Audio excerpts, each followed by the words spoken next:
الشيطان الرجيم بسم الله الرحمن الرحيم يا أيها الذين آمنوا استعينوا بالصبر والصلاة إن الله مع الصابرين إن الله وملائكته يصلون على النبي يا أيها الذين آمنوا صلوا عليه وسلموا تسليما اللهم صل على محمد وعلى آل محمد كما صليت على إبراهيم وعلى آل إبراهيم إنك حميد مجيد اللهم بارك على محمد وعلى آل محمد كما باركت على إبراهيم وعلى آل إبراهيم إنك حميد مجيد আল্লাহ পাকের দরবারে হাজার শুকরিয়া যে আল্লাহ তাআলা 3 দিন ব্যাপী ঐতিহাসিক সিরাত মাহফিলের সমাপনী রজনীতে মাগরিবের নামাজের পরেই আমাদের আজকের এই মাহফিলে কবুল করেছেন। এজন্য শুকর গুজার করছি আলহামদুলিল্লাহ। আজকের এই মাহফিলের সম্মানিত সভাপতি ওলামা মাশায়েখের সম্মানিত সভাপতি বগুড়া জেলার শহর শাখার নায়েবে আমির, আজকের এই মাহফিল উপস্থিত আছেন বগুড়া জেলা জামাতের আমির,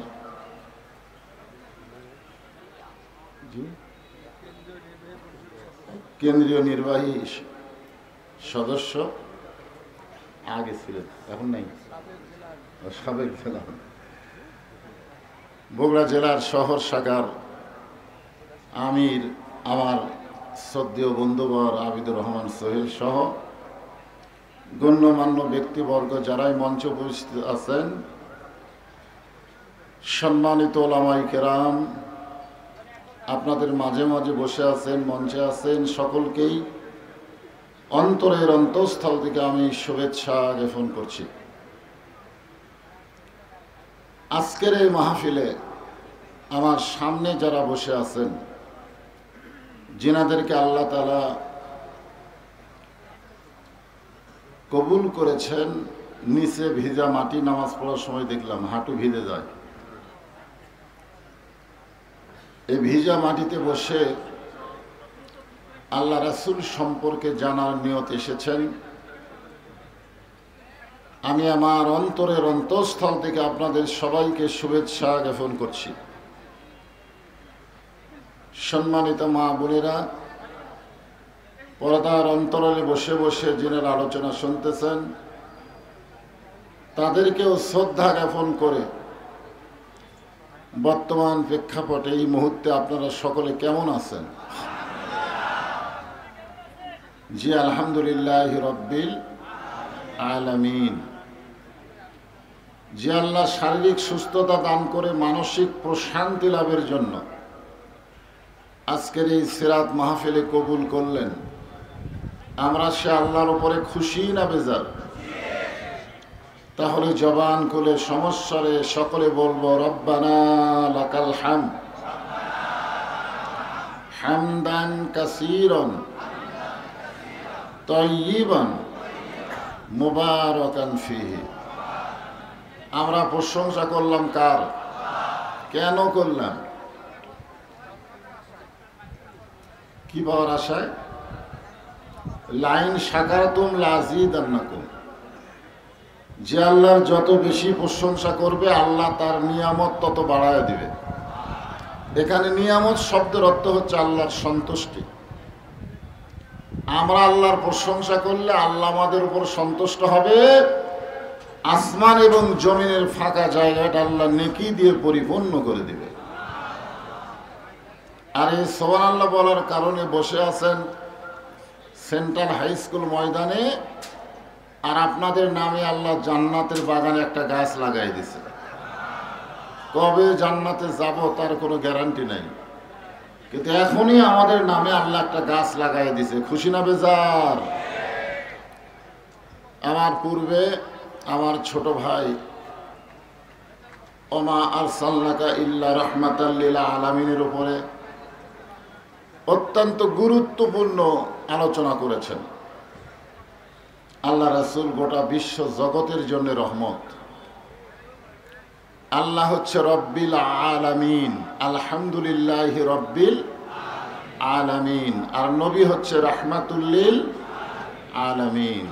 রহমত হলেন মুহাম্মাদুর রাসূলুল্লাহ সাল্লাল্লাহু আলাইহি ওয়াসাল্লাম। আমি পবিত্র কালামুল্লাহ শরীফের থেকে একটা আয়াত সূরা বাকারার এই রাসূলের সিরাত সম্পর্কে আলোচনা করব। রাসূলের জীবনকে আমরা দুই ভাগে দেখি, একটা হচ্ছে মিলাদ আর একটা হলো সিরাত। আমার পূর্বে যে ভাই আলোচনা করলেন হালিমাতুস সাদিয়া আমিনা, মানে আল্লাহ রাসূল যে রহমত স্বরূপ দুনিয়াতে এসেছেন, এই কথাটাই আমরা মোটামুটি শুনলাম। শেষের দিকে তিনি কিছু কিছু কথা বললেন। আমি আপনাদেরকে আয়াতকে সামনে নিয়ে যে আলোচনা করব সেটা হলো আমাদের নবী বিদায় হয়ে গেছে না এখনো আছে, এটা আগে আমাদের গ্রহণ করা লাগবে। নবী কি চলে গেছে না আছে? আছে, হ্যাঁ। নবী দুনিয়া থেকে চলে যাওয়ার পরে দুটা দল হয়েছিল। এক দল বলেছে নবী বিদায় নিয়েছে, নবীর জানাজা হবে, নবীর দাফন হবে। আর একজন বলেছে নবী কোনোদিনও বিদায় নিতে পারে না।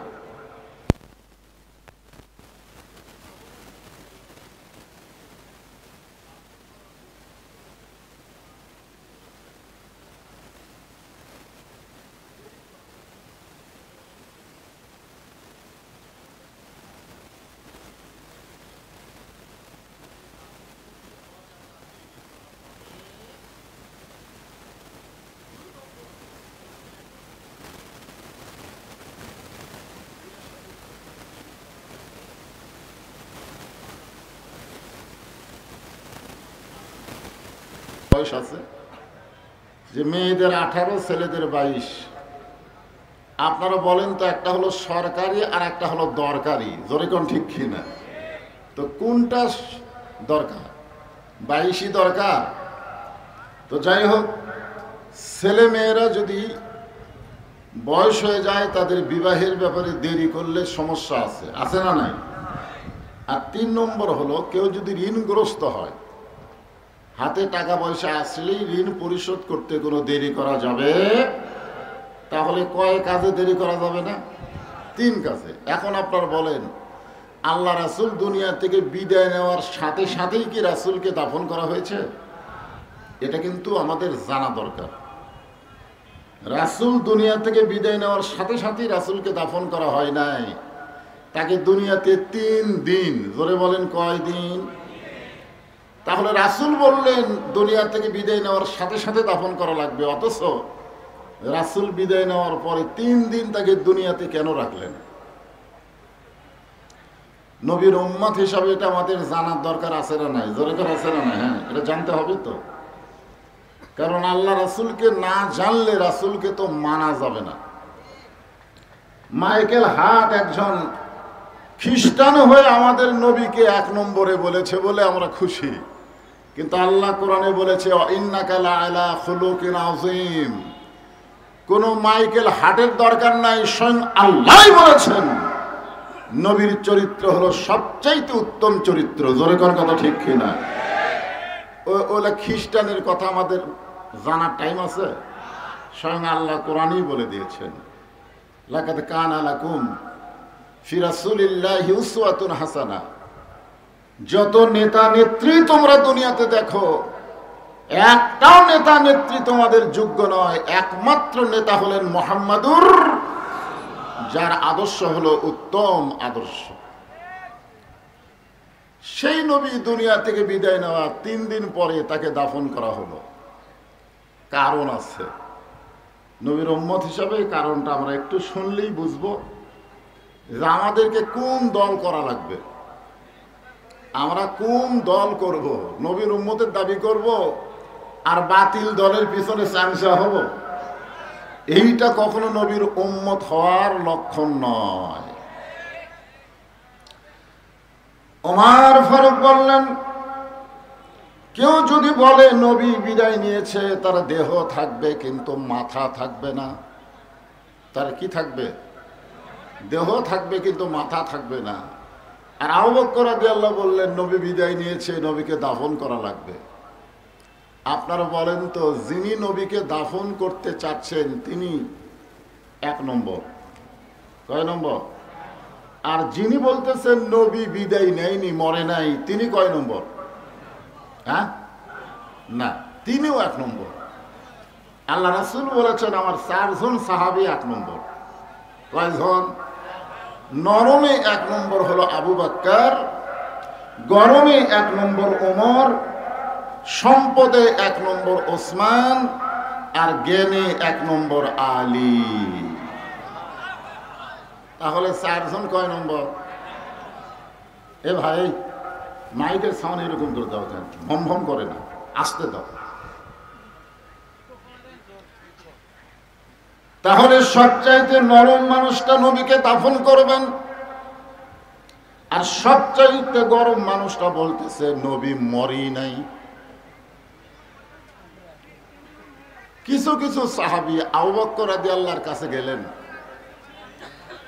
গিয়ে বললেন আবু বকর ভাই, আপনিও যা আমরাও তাই, আপনিও যা আমরাও তাই।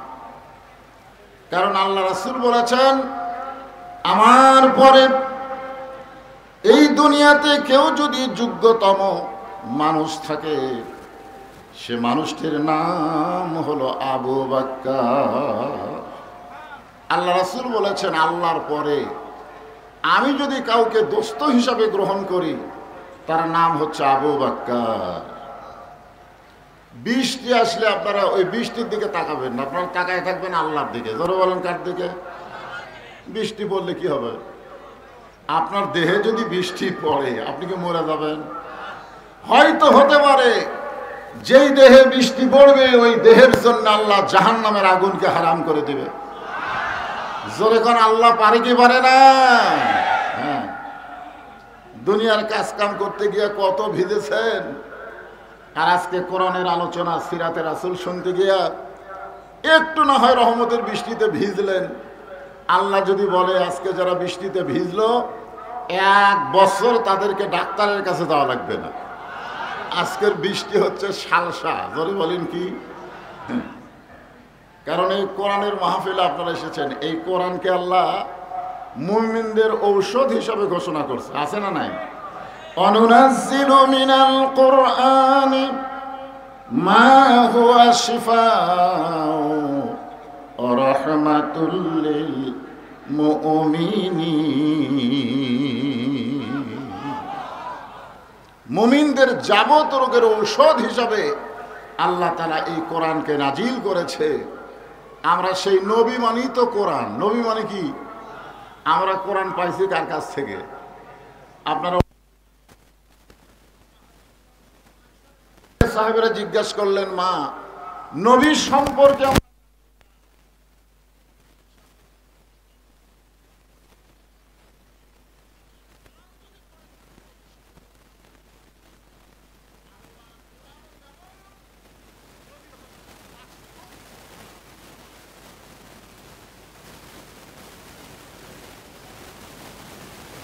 আমল করে আমাদেরকে দিয়ে গেছে। আপনারা বলেন তো, নবীর উপরে কোরআন নাযিল হয়েছে, নবী আমল করে, এরকম একটা আয়াত আছে কোরআনে? হ্যাঁ, এই জন্যে একটু বৃষ্টি মাঝে মধ্যে পরীক্ষার জন্য হবেই, কারণ বৃষ্টি তো শুরু হয়েছে মাহফিল যেদিন থেকে শুরু। আলহামদুলিল্লাহ, নরম নরম সাহাবীরা হযরত আবু বকর রাদিয়াল্লাহুর কাছে গেলেন, গিয়ে বললেন, আপনিও যা আমরাও তাই, নবী বিদায় নিয়েছে, আমরা দাফন করতে চাই। এই যে দেরি হলো 3 দিন, কারণটা কি? গরম গরম সাহাবী ওমর ফারুকের কাছে গিয়ে বলতেছে, আপনিও যা আমরাও তাই, কারণ রাসূল বলেছেন, আমার পরে কেউ যদি নবী হতো লাউ কানা ওমর। আপনারা জানেন এই কোরআনের অনেকগুলো আয়াত আল্লাহ ওমরের শানে নাজিল করেছে, সুবহানাল্লাহ বলেন। হ্যাঁ, যে ওমর একদিন তরবারি নিয়ে নবীকে হত্যা করতে গেছিল, সেই ওমর আল্লাহর কোরআনের পরশে এমন ভালো মানুষ হয়ে গেল যে ওমরের মতের সাথে আল্লাহর মত মিলে গেল। জোরে কোন সুবহানাল্লাহ। যার কারণে নবী বললেন, আমার পরে যদি নবুয়তের দরজা খোলা থাকতো তাহলে আল্লাহ হযরত ওমরকে নবী হিসাবে কবুল করত, কিন্তু নবুয়তের দরজা বন্ধ হয়েছে বলে উমর নবী হবার পারে নাই। তবে নবী হওয়ার সব যোগ্যতা আল্লাহ হযরত উমরকে দান করেছে। আল্লাহ রাসূল বলেছেন, আমার দ্বারা ইসলাম প্রচার হয়েছে আর উমরের দ্বারা ইসলাম প্রসারতা লাভ করেছে। জোরে কান সুবহানাল্লাহ। আপনি জানেন হযরত উমর যখন খলিফা ছিলেন তখন ইসলাম কতদূর পর্যন্ত পৌঁছে গেছিল? তো গরম গরম সাহাবী সব ওমরের দলে, আর নরম নরম সব গেল আবু বকরের কাছে। দল হলো কয়টা? জোরে বলেন কয়টা? এখন বাংলাদেশে ইসলামী দল কয়টা?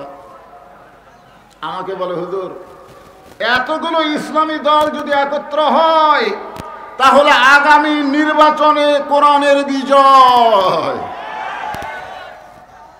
আমি বললাম, হবে না, হবে না। একজন আমাকে ফিসফিস করে বলে, হুজুর আসল ইসলামী দল কোনটা? সবই তো ইসলামের সাইনবোর্ড লেখা আছে, এর মধ্যে আসল কোনটা? আমি বললাম, বাতিলের দ্বারা যে ইসলামী দল সবচাইতে বেশি জুলুমের শিকার, ওটাই হচ্ছে আসল ইসলামী দল। জোরে বলেন ঠিক কিনা? আমাকে বলে, হুজুর কতগুলো ইসলামী দল সরকারকে এত গেলেই, এত সরকারের সমালোচনা করে, তারপরও সরকার সেই ইসলামী দলের কাউকে গ্রেফতার করে না, কারণ কি? আমি কইলাম, ওই ইসলামী দলের সম্পর্ক বাতিলের সাথে নানা নাতি। জোরে বলেন কি নাতি? এ জোরে কি নাতি? নানা নাতি। নাতি যদি নানার কোলত চড়ে নানার কান ধরা টানে, যদি কান ধরা টানে, নানা খালি মুসকে মুসকে হাসে। জোরে কোন কথা ঠিক কিনা? একজন বলে, নাতি আপনার কান ধরে টানতেছে, হাসেন কেন? বলে, আমার নাতি তো। তো কতগুলো ইসলামী দল, নামে শুধু ইসলামী দল, এরা মূলত বাতিলের নাতি। জোরে কোন কথা ঠিক কিনা? সবগুলো ইসলামী। চোখ কান খোলা রাখতে হবে। জোরে বলেন ঠিক। কয় দল হলো? 2 দল। একটা হলো নরম দল, একটা হলো গরম দল। এমন সময় আবু যর গিফারী রাদিয়াল্লাহু তাআলা আনহু তিনি বললেন, আমরা আবু বকরের দলেও যাব না, আমরা ওমর ফারুকের দলেও যাব না, আমরা যাব হযরত আলীর কাছে। জোরে বলেন কার কাছে? আপনারা বলেন, দল বাড়তিছে না কমতিছে? নরমের কিন্তু একদল হয়ে গেছে দাফন করা, আর গরমের একদল আছে মরেই নাই, ডাক দিলি চেতন পাবি, ঘুমের মধ্যে আছে। আমরা গজল গাই না, ইসলামের আলো জ্বালায়া দিয়া নবী ঘুমায়া আসেন সোনার মদিনায়। গজল গান না আপনারা? আজও পৃথিবীর এমন কিছু উম্মত আছে নবী রওজার পাশে গিয়ে সালাম দিলে নবী সালামের উত্তর দেয়। জোরে বলেন কথা ঠিক কি না? আমরা ঠসা, আমাদের সালাম হয়তো নবী পর্যন্ত যাই না, কারণ আমরা অধিকাংশই গোটা পৃথিবীর মধ্যে সবচাইতে বড় মুনাফিকের রাষ্ট্র হলো বাংলাদেশের রাষ্ট্র। জোরে কোন কথা ঠিক? হ্যাঁ, এদের মুখের সাথে কাজের মিল নাই। যত মানুষ আমরা সাইদি হুজুরের ভক্ত ছিলাম, কি এই যে তারেক জিয়া বগুড়া তখন আসতো, তারেক জিয়া যেখানে আমরা আছি সেখানে তারেক জিয়া জেলখানায় এক শালারও মিছিল নাই। জোরে কোন কথা হচ্ছে মুনাফিক, মানে মুখে যা কয় কাজে তা। আমরা বহুবার কিন্তু মুনাফিকের কারণে ডস খাচ্ছি। আগামী ইলেকশনে আর কোন মুনাফিক থাকবে না। ইমানে দুর্বল হলেও আমরা মুসলমান থাকবো। জোরে বলেন কথা ঠিক? এখন আবু যর গিফারি বলতেছে খামাখা নরমের কাছেও নাই, গরমের কাছেও নাই। আমরা যাব হযরত আলীর দরবারে। আবু যর গিফারির নেতৃত্বে হাজার হাজার সাহাবী হযরত আলীর দরবারে গিয়ে দেখেন হযরত আলী আল্লাহর কোরআন তেলাওয়াত করতেছে। ইন্নামাল মুমিনুনা আল্লাযীনা ইযা যুকিরাল্লাহু ওয়াজিলাত কুলুবুহুম ওয়া ইযা তুলিয়াত আলাইহিম আয়াতুহু যাদাতুহুম ঈমানা ওয়া আলা রাব্বিহিম ইয়াতাওয়াক্কালুন।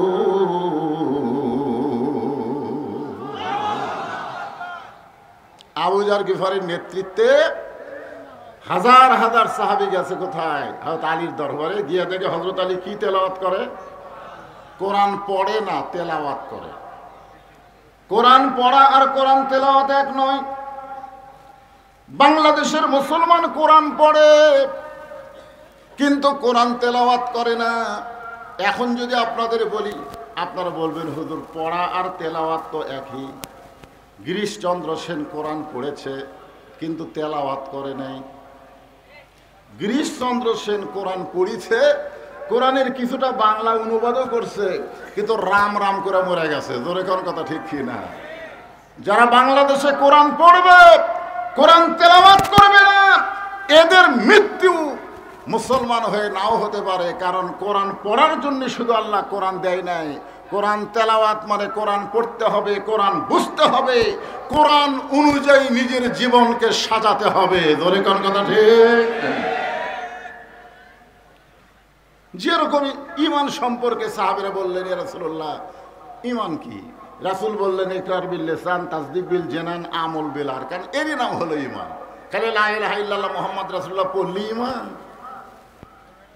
লা ইলাহা ইল্লাল্লাহ, লা ইলাহা ইল্লাল্লাহ ঝাঁকি ঠিকই মারতেছে, কিন্তু লা ইলাহা ইল্লাল্লাহর বাংলা অর্থ কি এইটাও পর্যন্ত গ্রহণ করতেছে না। জোরে কোন ঠিক কিনা? হ্যাঁ, একটু মনোযোগ দিয়ে শুনবেন। হযরত আলী যখন আল্লাহর কোরআন তেলাওয়াত করেন, এমন সময় আবু যর গিফারি বলতেছে, আলী ভাই খামাখা কোরআন তেলাওয়াত করে কোনো লাভ নাই, বাহিরে নবী নিয়ে গন্ডগোল চলতেছে। আমার কথা বুঝতে পারেননি?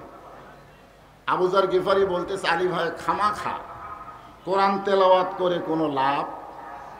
কথা কয় না কেন? প্রতি রমজান মাসে কোরআন খতম দিয়ে লাভ হবে?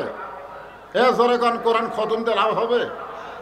যদি মানুষের তৈরি আইন দিয়ে বাংলাদেশ চলে, আপনি ফজরের নামাজের পরে জুমার দিনে সূরা কাহাফ পড়তেছেন আর আপনার বউ ভারতের স্টার জলসা দেখতেছেন। খামাখা, এর নাম কি? খামাখা কোরআন তেলাওয়াত করে কোনো লাভ নাই। কারণ যার উপর কোরআন নাজিল হয়েছে সেই নবী নিয়ে গন্ডগোল চলতেছে। আমরা আসলাম আপনার কাছে মীমাংসার জন্য। আনা মাদিনাতুল ইলমি ওয়া আলিউ বাবুহা, নবী হচ্ছেন ইলমের শহর, আপনি হচ্ছেন তার দরওয়াজা, আমাদেরকে একটু মীমাংসা করে দেন। আলী বলতেছেন চলো যাই। আবু যর গিফারি বললেন আমরা আসলাম আপনার কাছে, নবী দাফন হবে না ঘুম থেকে চেতন পাবে? আবু বকর দাফনের পক্ষে, উমর চেতনের পক্ষে। আমরা আসলাম আপনার কাছে মীমাংসার জন্যে, আর আপনি আমাদেরকে নিয়ে কোথায় যাবেন? হযরত আলী যখন যাচ্ছেন পিছন দিক থেকে আবু যর বলতেছে আপনি কি আবু বকরের দলে যাবেন না উমরের দলে যাবেন? এই কথাটা গুরুত্ব দিয়ে শুনতে হবে। আপনি কি আবু বকরের দাফন করার দলে যাবেন না উমরের দলে যাবেন? সঙ্গে সঙ্গে হযরত আলী বললেন একজন মুসলমান কোনোদিন মানুষের দল করতে পারে না। আবু বকরের দল করাও জায়েজ নাই, উমরের দল করাও জায়েজ নাই, দল করতে হবে কেবলমাত্র আমার আল্লাহ। আবু বকরের মতন মানুষের দল করা যাবে না, উমরের মতন মানুষের দল করা যাবে না। আর তোমরা মুজিবের দল করবা, জিয়ার দল করবা, এরপরে মুসলমান দাবি করবা, এটা কখনোই সম্ভব নয়। জোরে বলেন ঠিক? দেখছেন আজকে আমাদের বাংলাদেশে মিয়ারে হক নিয়ে সব পাড়াপাড়ি করে। মিয়ারে হক, আলী বলতেছেন আবু বকরের দল করা যাবে না, উমরের দল করা যাবে না, কোন মুসলমান মানুষের দল করবে না, মুসলমান কেবলমাত্র দল করবে কার? তাহলে আমার সামনে যারা বসে এবং যারা ভিজা মাটি হওয়ার কারণে বসবার পারতেছে না, এ সাইডে অনেক লোক, ঠিক আছে বসার দরকার নাই, শুনলেই হলো। এখন আপনারা বলেন কোন মানুষের দল করবেন না আল্লাহর দল করবেন? কারা কারা আল্লাহর দল করবেন? দুই হাত তুলে আবার আল্লাহকে দেখান। লিল্লাহি তাকবীর, হাত নামান। আল্লাহ, সিরাত মাহফিল সফল হয়ে গেছে। আল্লাহ, এতগুলা মানুষ সবই যদি আল্লাহর দল করে, কি ভাই মানুষের দল করা যাবে? মানুষের দল, মানুষের মতেরই ঠিক নেই, এক এক সময় এক এক কথা কয়, বিপদত ফেলা সব তুইয়া পুরা যায়। যা করছি করছি আর না। আবু যর গিফারি বললেন আলী ভাই তাহলে আমাদেরকে নিয়ে কোথায় যাবেন?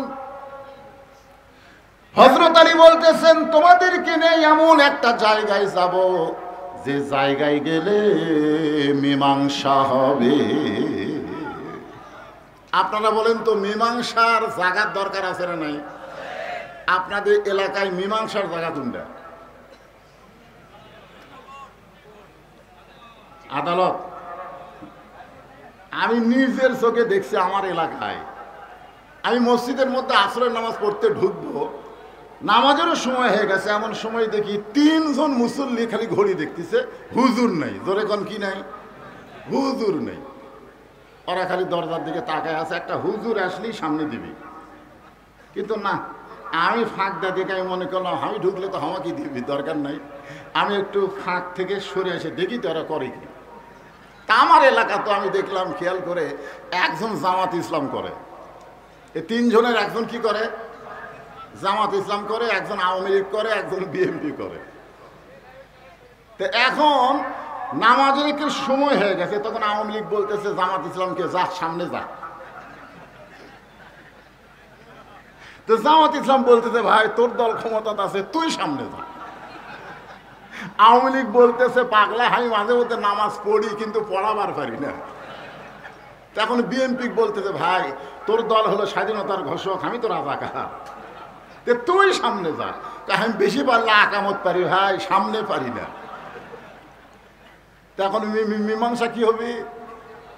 নামাজ তো পড়াই লাগবে। তখন বলতেছে ভাই তাহলে আমরা আজাকার হয়ে সামনে যাই। আওয়ামী লীগ তুই জামাত, আমি আওয়ামী লীগ, ওই বিএনপি, ওটা হলো বাহিরের কথা, ভিতরে কোনো দল নাই। মীমাংসার জন্য আমরা কাতারবদ্ধ হয়ে নামাজ পড়তে চাই। জোরে কণ্ঠে আপনারা বলেন মীমাংসার জায়গা আছে না? না, এই জন্য আয়াতে কারিমা পড়েছি, ইয়া আইয়ুহাল্লাযীনা আমানুস্তাঈনু বিস-সাবরি ওয়াস-সালাত ইন্নাল্লাহা মা'আস-সাবিরিন।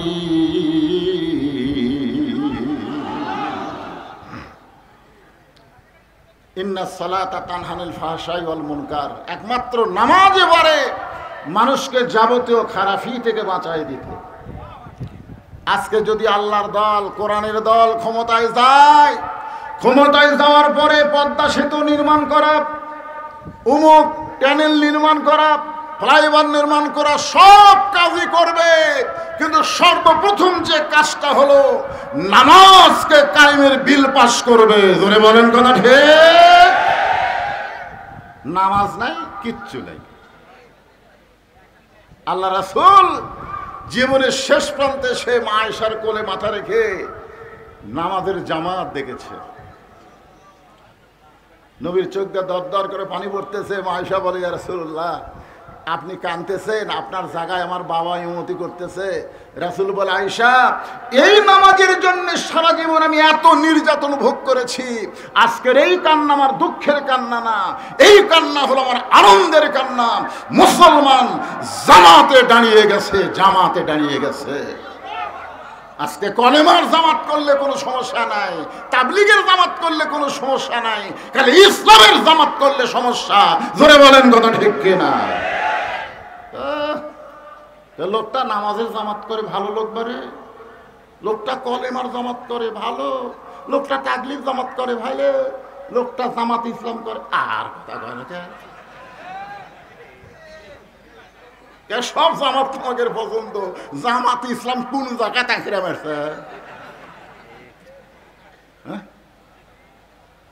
যত জামাতি করো কোন জামাত কবুল হবে না যতক্ষণ জামাত ইসলাম না করবে। জোরে বলেন কথা ঠিক?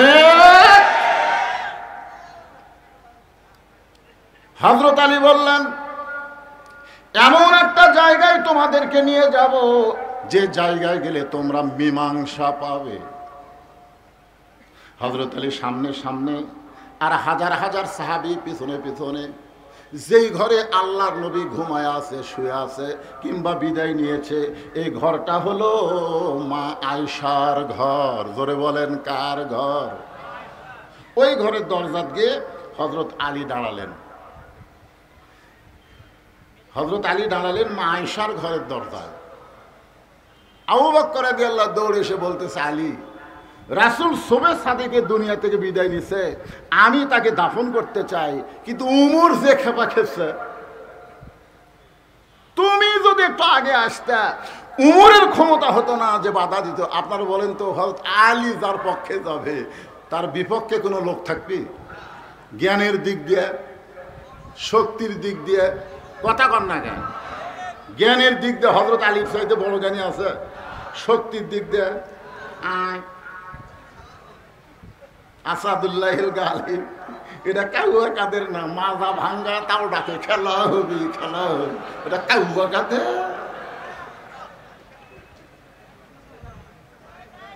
এমন সময় হযরত ওমর হযরত আলীর হাত ধরে বলতেছে, আলী ভাই, আবু বকর নবীরে দাফন করতে চায়, কিন্তু আমার বিশ্বাস নবী কোনোদিন মরতে পারে না। সঙ্গে সঙ্গে হযরত আলী দুইজনের হাত খফ করে ধরলেন। ডান হাতে আবু বকরের হাত ধরলেন, বাম হাতে হযরত ওমরের হাত ধরে বললেন, আপনারাই হলেন 1 নম্বর 2 নম্বর, আপনি হলেন নবীর 1 নম্বর সাহাবী, আপনি হলেন নবীর 2 নম্বর সাহাবী। এই দুনিয়াতে 10 জন সাহাবীকে রাসূল জান্নাতের সার্টিফিকেট দিয়েছেন, তার মধ্যে 1 নম্বর হলো আবু বকর আর 2 নম্বর হলো হযরত ওমর। তো আপনারা 1 নম্বর 2 নম্বর, আপনারা যদি জ্ঞানজাম করেন তাহলে সাধারণ সাহাবীরা কি করবে? আজকে আমাদের বাংলাদেশে নবী নূরের তৈরি না নবী মাটির তৈরি, এইটা নিয়ে সাধারণ মানুষের কোনো জ্ঞানজাম নাই। যত জ্ঞানজাম এই সারা আলেমেকের মধ্যে। জোরে কোন কথা ঠিক কিনা? এই শালা আলেমেরা আজ থেকে 20 বছর আগে, আমার ওয়াজের বয়স হচ্ছে 41 বছর, আজ থেকে 20 বছর আগে নবী নূরের তৈরি না মাটির তৈরি এইটা নিয়ে বাংলার জমিনে কোনো ফতোয়াবাজি হয় নাই, কিন্তু বর্তমান সমাজে আলেম যত বাড়তেছে আর এইটা নিয়ে ফতোয়াবাজি হচ্ছে। আজকে সিরাতে রাসূলের দিনে শুনে যান নবী কিসের তৈরি, আমাদের জানার দরকার আছে না নাই? জোরে কোন আছে না নাই? হ্যাঁ, সিরাত মাহফিল দিবেন 3 দিন ধরে খালি তাফসীর হবে, নবীর কিছুই শুনবি না। কি জানা দরকার আছে না নাই? তো এখন আপনি 1 নম্বর, আপনি 2 নম্বর, আপনারাই জ্ঞানদান করছেন। তাহলে সাধারণ সাহাবীর খবর কি? আবু বকর বলে, ওমর নবী সুবহ সাদিকে বিদায় নিয়েছে, দাফন করতে চায়। আবু বকর বলে, আলী নবী সুবহ সাদিকে বিদায় নিয়েছে, দাফন করতে চাই। ওমর ফারুক বলতেছে, আলী ভাই ডাক দিলেই নবী চেতন পাবে। আলী বলতেছে, তাহলে জ্ঞানজাম করে লাভ নাই, তদন্ত করে রিপোর্ট দেওয়া লাগবে। তদন্ত, জোরে কোন কি? আসলে নবী কি বিদায় নিছে না ঘুমে আছে, এটা তদন্ত করার দরকার আছে না নাই? তা আপনারা তদন্ত না করে রিপোর্ট দিচ্ছেন কি? আপনি বলতেছেন নবী বিদায় নিছে, এটাকে আপনি তদন্ত করছেন? উমরকে বলতেছে, আপনি বলতেছেন নবী ঘুমের মধ্যে আছে, এটা কি তদন্ত করছেন? তদন্ত করা লাগবে। এই ঘরের মধ্যে ঢুকে দেখা অবস্থায় আছে। ওমর ফারুক বললেন, তাহলে তদন্ত কে করবে? হযরত আলী বললেন, ঘরের মালিক যিনি, তদন্তের দায়িত্ব দিবেন তিনি। আপনারা বলেন তো ঘরের মালিককে? আরো জোরে। উম্মাহাতুল মুমিনিন মা আয়েশা। আপনারা অত দূর না কর পারলে বলবেন মা আয়েশা। জোরে বলেন কি? নবীর বিবি আমাকে রেখে হয়, আমাদের মা হয়। এই কারণেই মা আয়েশা যাকে বলবেন তিনি তদন্ত করবেন। আলী বলতেছেন, ও মা, নবী সম্পর্কে বাহিরে জ্ঞানজাম বেজে গেছে। একদল বলতেছে নবী বিদায় নিছে, আর একদল বলতেছে নবী ঘুমের মধ্যে আছে। মা, নবী কেমনে আছে এটা তদন্ত করে আগে রিপোর্ট দেওয়া লাগবে। এখন আপনি বলেন তদন্ত কে করবে? মা আয়েশা ঘরের ভিতর থেকে বললেন, নবীর মাদ্রাসার 1 নম্বর ছাত্র যিনি, তদন্তের দায়িত্ব পাবেন তিনি। আপনারা বলেন তো নবীর মাদ্রাসার 1 নম্বর ছাত্রকে? আল্লাহর নবী বলেছেন, ইন্নী বুইসতু মুআল্লিমান, আল্লাহ আমাকে শিক্ষক করে দুনিয়াতে প্রেরণ করেছেন। লিউতাম্মিমা মাকারিমাল আখলাক, আর আমার ছাত্র যারা গোল্ডেন A+ পাইছে তারা, সুবহানাল্লাহ বলেন। এর মধ্যেও তো 1 নম্বর আছে, আছে না নাই? মা আয়েশা বললেন, 1 নম্বর ছাত্র যিনি, তদন্তের দায়িত্ব পাবেন তিনি। সমস্ত সাহাবীরা বিশ্বাস করলেন 1 নম্বর হলো আবু বকর।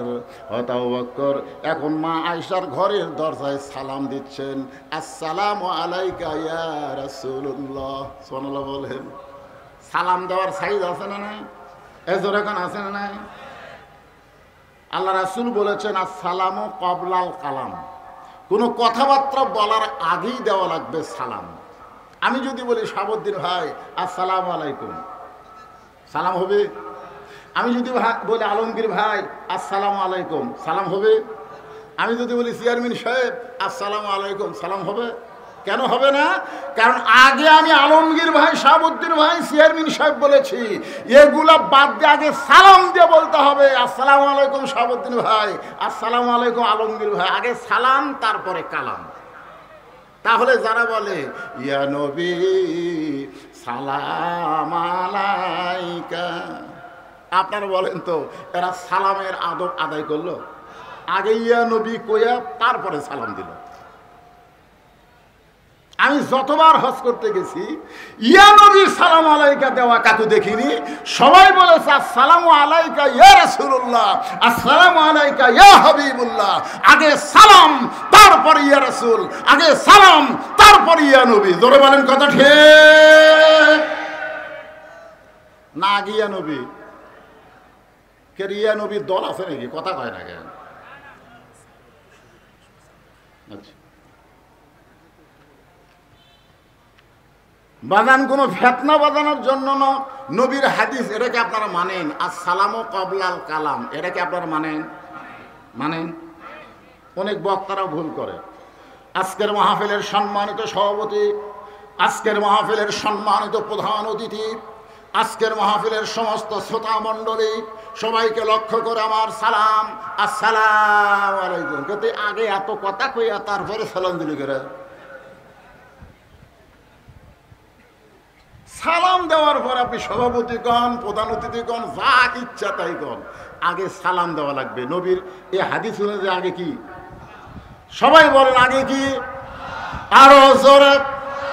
আবু বকর রাদিয়াল্লাহু সালাম দিলেন, আসসালামু আলাইকা ইয়া রাসূলুল্লাহ। উমর ফারুক এসে আলীকে বলতেছে, আলী ভাই, যে আবু বকর সালাম দিল, নবী তো মরে নাই, কারণ মরা মানুষকে তো এইভাবে সালাম দেয় না। আসসালামু আলাইকা।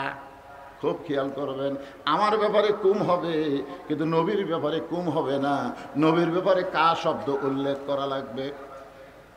মা আয়েশা দরজা খুলে দিলেন, মা আয়েশা দরজা খুলে দিলেন। আবু বকর রাদিয়াল্লাহু নবীকে তদন্ত করার জন্য যখন পা বাড়াইছেন, এমন সময় মা আয়েশা খপ করে বাবার হাত ধরে বলতেছেন, বাবা, নবী তদন্ত করার আগে আমার 3টা প্রশ্নের উত্তর দিবেন। জোরে কোন কয় প্রশ্ন? আমার দিয়ে খেয়াল করেন, কয় প্রশ্ন? 3টা প্রশ্নের উত্তর দিবেন। 1 নম্বর প্রশ্ন হলো, আপনি কি আল্লাহর কোরআন দাফন করতে পারবেন? আপনি যে নবী দাফনের কথা বলতেছেন, আপনি কি আল্লাহর কোরআন দাফন করতে পারবেন?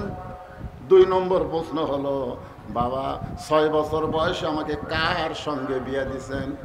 আমার যখন 6 বছর বয়স, এই বয়সে আমি তো বিয়ে বুঝতাম না, আপনি কার সঙ্গে আমাকে বিয়ে দিছেন? আমার 3 নম্বর প্রশ্ন হলো, বিয়ে আমার জন্য দিছেন না আপনার জন্য দিয়েছে? কয় প্রশ্ন? খেয়াল করেননি? সিরাতে রাসূল সম্পর্কে অরিজিনাল জিনিস জানা হবে ভাই, খেয়াল করে শোনেন। 1 নম্বর হলো, আপনি কি আল্লাহর কোরআনকে দাফন করতে পারবেন? আপনারা কি এই কোরআনকে দাফন করতে পারবেন? 2 নম্বর প্রশ্ন হলো, 6 বছর বয়সে আপনি আমাকে কার সাথে বিয়ে দিছেন? মানুষের সাথে দিছেন না নবীর সাথে দিছেন? আর 3 নম্বর প্রশ্ন হলো, 6 বছর বয়সে তো আমি বিয়ে কিছুই বুঝি না, তাহলে বিয়েটা কি আমার জন্য দিছেন না আপনার জন্য দিছেন? এই 3টা প্রশ্নের উত্তর দিয়ে আপনি নবী তদন্তে যাবেন। আবু বকর বললেন, আয়েশা, তোমার কোনো প্রশ্নের উত্তর আমি দিবার পারবো না, কারণ হাজার হাজার সাহাবী বাইরে অপেক্ষা করতেছে, চেতন পাবে না দাফন হবে, চেতন পাবে না দাফন হবে। এই জন্য হাজার হাজার সাহাবী ঘরের বাইরে অপেক্ষা করতেছে। আয়েশার উত্তর না দেওয়া হতো আবু বকর আল্লাহর নবীর দিকে যখন পা বাড়ালেন, এমন সময় জান্নাতের একটা কান্না আবু বকরের কানের মধ্যে ঢুকতেছেন। আবু বকর বলে, আয়েশা, নবীর কাছে আমি যাবার চাই, ঘরের কোনায় নবী, সেখানে যাবার চাই, কিন্তু এমন একটা কান্নার আওয়াজ শুনতে পাই। কিসের কান্না? আয়েশা বলতেছে, বাবা গো, যে মহিলা কাঁদতেছে ওই মহিলা হলো আল্লাহর নবীর মা ফাতেমা। আবু বকর বলেন, আয়েশা, ফাতেমা হলো নবীর মেয়ে, সেই ফাতেমা নবীর মা কেমনে হয়? আয়েশা বলতেছে, বাবা, আপনি হলেন বাহিরের মানুষ, আপনি ভিতরের খবর জানেন না। ফাতেমা নবীর মেয়ে হলেও নবী তাকে মায়ের মতন সম্মান করেছেন। ওই তায়েফের ময়দান থেকে রক্তমাখা শরীর নিয়ে নবী যখন মক্কা এসেছিলেন, ওই সময় ফাতেমা পানি গরম করে, জয়তুনের তেল গরম করে, নবীর গোটা দেহ পরিষ্কার করে, নবীর মাথা উড়াতে নিয়ে নবীকে যখন ঘুম পাড়ায় দেয়, ওই ঘুমের সময় নবী স্বপ্নে দেখে নবীর মা আমিনা এসে নবীকে সান্ত্বনা দেয়। নবী খফ করে ফাতেমার হাত ধরে বলে, মা আইসেন যখন আর যাবার দিব না। সঙ্গে সঙ্গে ফাতেমা নবীর কপালে চুমা দিয়ে বলে, বাবা, আপনি আমার হাতটা মা বলে ধরেছেন, আমি তো আপনার মেয়ে ফাতেমা।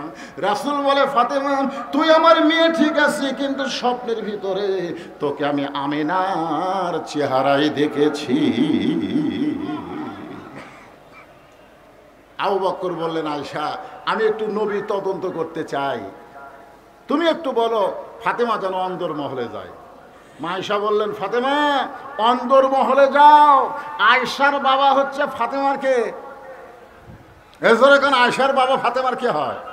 হ্যাঁ, কথা কয় না। না না, মা আয়েশা হলো মা, তার বাবা হলো নানা। অথচ বললেন ফাতেমা অন্দরমহলে যাও। মেয়েদের জন্য একটা মহল থাকবে, যেই মহলটা হলো অন্দরমহল। ওই মহলের মধ্যে কোনো পুরুষ মানুষ ঢুকতে পারবে না।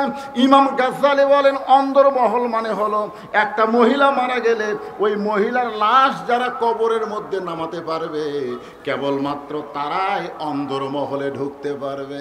এখন আপনার বাড়িতে যদি মহিলা থাকে, ওই ঘরের মধ্যে কারা কারা ঢুকবে আপনি হিসাব করেন।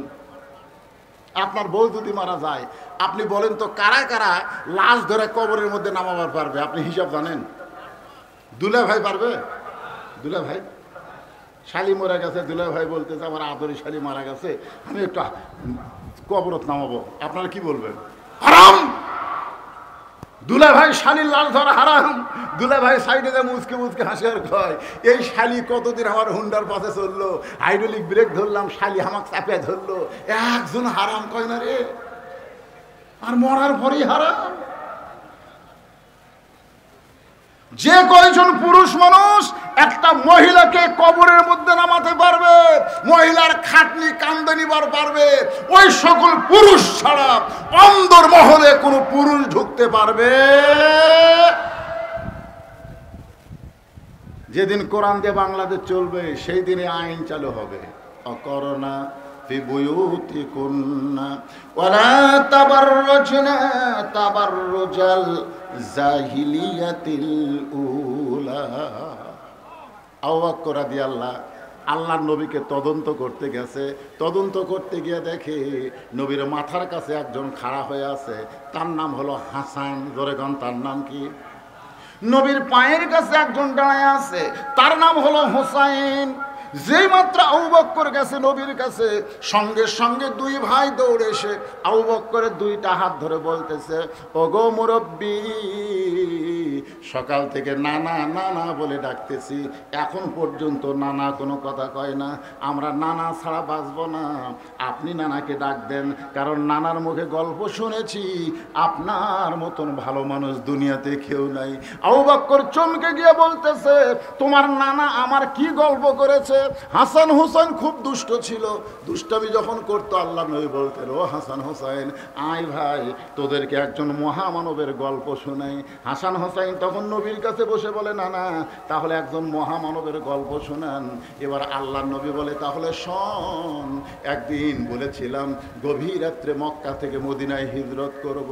এই কথা বলার 6 মাস পরে মক্কা থেকে মদিনায় হিজরত করার জন্য আবু বকরের ঘরের দরজায় ডাক দেওয়ার সঙ্গে সঙ্গে দরজা খুলে দেয়। আমি বললাম, আবু বকর তুমি কি ঘুমাও না? আবু বকর বলে, রাসূলুল্লাহ ওই যে 6 মাস আগে বলেছিলেন আমাকে সঙ্গে করে মদিনায় যাবেন, আজ পর্যন্ত আমি ঘুমাইনি, বরং সারা রাত দরজায় দাঁড়িয়ে থাকি।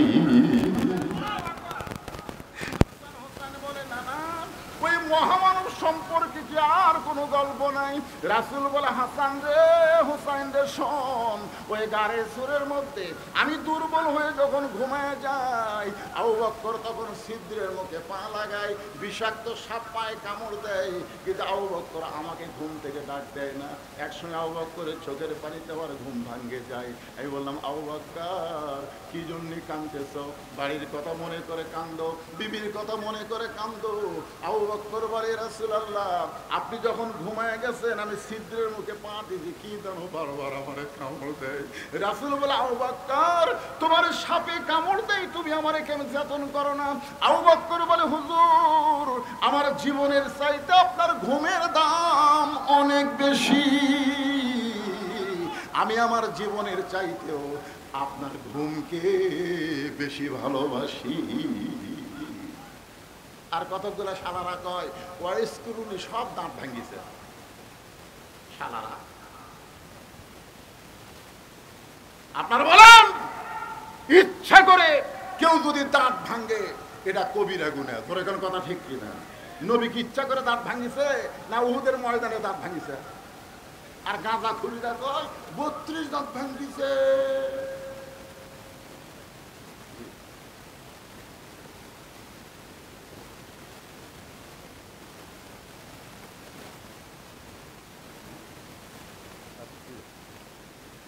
আলহামদুলিল্লাহ, শালা মানে কি আমার আবার বোন নাই, বোঝেন না? আমার কোনো বোন নাই, আমার বাপের চার বেটা। তা আমার এক চাওয়াতো ভাই আছে, ওর আবার বোন আছে। আর দুলা ভাই আসলেই দৌড়ে দেখায়, দেন 500 টাকা দেন, দেন 1000 টাকা দেন। ওই দুলা ভাই যখন টাকা দেয় তখন কই আল্লাহ রে, শালা যদি আমি হতে পারতাম তাহলে আমিও টাকা পেতাম। সেই দিন থেকে শালা গালটা আমার খুব পছন্দ, কিন্তু আমি কারো শালা হওয়ার পারি ভাই, কারণ আমার বোন নেই। ধরে কর কি নাই? আপনারা বলেন তো, বগুড়া জেলার কি শালা ভাষা খারাপ? এ কথা কর না কেন খারাপ? তো যাই হোক, একটু মনোযোগ দা কথাগুলো শুনবেন। আবু বকর রাদিয়াল্লাহু দুইটা হাত দুইজন চাইপা ধরছে। এমন সময় আবু বকর বলতেছে, ওমর তুমি ঠিক বলেছো, তুমি ঠিক বলেছো। হাসান হোসেনকে সঙ্গে করে যখন দরজা খোলা আবু বকর বের হয়, আলী বলতেছেন আল্লাহর নবীর খবর কি, নবী দাফন হবে না চেতন পাবে? আবু বকর বলতেছে দাফন হবে না চেতন পাবে এটা আমি বলবো না, এটা আলী আল্লাহর কোরআন থেকে বলবে। সবাই বললো আপনি কেন বলবেন না? বলে আমার 2 হাত ধরে আছে, কি সেটা দেখছে? এ হাসান হোসেনের সামনে ওর নানার কথা বলা যাবি না। আমি একটু চলে যাই। নবী কি হবে, দাফন হবে না চেতন পাবে, হযরত আলী আল্লাহর কোরআন থেকে সিরাত আপনাদের সামনে বয়ান করবে। এখন হযরত আলী আল্লাহর কোরআন থেকে কি বয়ান করবে? কারা কারা শুনবেন? আল্লাহকে একটু হাত দেখান তো দেখি। আল্লাহ হাত দেখান। লিল্লাহি তাকবীর। হাত নামান। এটা শোনার আগ দিয়ে আপনাদের কাছে একটু ব্যাগ যাবে, ব্যাগ। এই ব্যাগের মধ্যে 10 টাকা, 20 টাকা, 50 টাকা, 100 টাকা, যে যা পারবেন, বিশাল খরচ ভাই। তবে আমি আলমগীর ভাইকে বলবো, আগামীতে যখন সিরাত মাহফিল করবেন, এই বর্ষাকালে না করে, সিরাত মাহফিল খালি রবিউল আউয়াল মাসে করা যায় তা না, সারা বছর করা যায়। জোরে কোন ঠিক কিনা? সারা বছর করা, নবীর সিরাতের উপরে মাহফিল সারা বছর করা যাবে। এই বর্ষাকালে তার না করে, এটা একটা কেমন চাই? বৃষ্টি ধরছনি তো, আল্লাহ ছেড়া দিছে। আজকের মাহফিলের শেষ পর্যন্ত আল্লাহ যেন আর বৃষ্টি না দেয়। ধরে কর আল্লাহুম্মা আমিন। হ্যাঁ, সবাই বলে আল্লাহুম্মা আমিন। হ্যাঁ, দেন, ব্যাগের মধ্যে দেন, দেন, দেন, সবাই দেন, সবাই আল্লাহর রাস্তে দেন। 10, 20, 50, 100। যদি কেউ মনে করেন হুজুর আমি 500, 1000 দিব, তাহলে ব্যাগের মধ্যে না দিয়ে টেজত দেন। কারণ 500, 1000 ব্যাগের মধ্যে শয়তান দিবার দিবি না। মিন শারিল ওয়াসওয়াসিল খান্নাস। শয়তান বলবি 500 কে ব্যাগের মধ্যে দিব রে, সিনা 10 টাকা দে। যে টাকা চলবি না, চালা লেয়নি, পানালা ধরেনি, ওই টাকা দে। এই জন্যে 500 টাকা আর 500 টাকা, 1000 টাকা এইরকম যদি কোন আল্লাহর দানবীর থাকেন, তাহলে ব্যাগের মধ্যে না দিয়ে টেজত এসে দেন।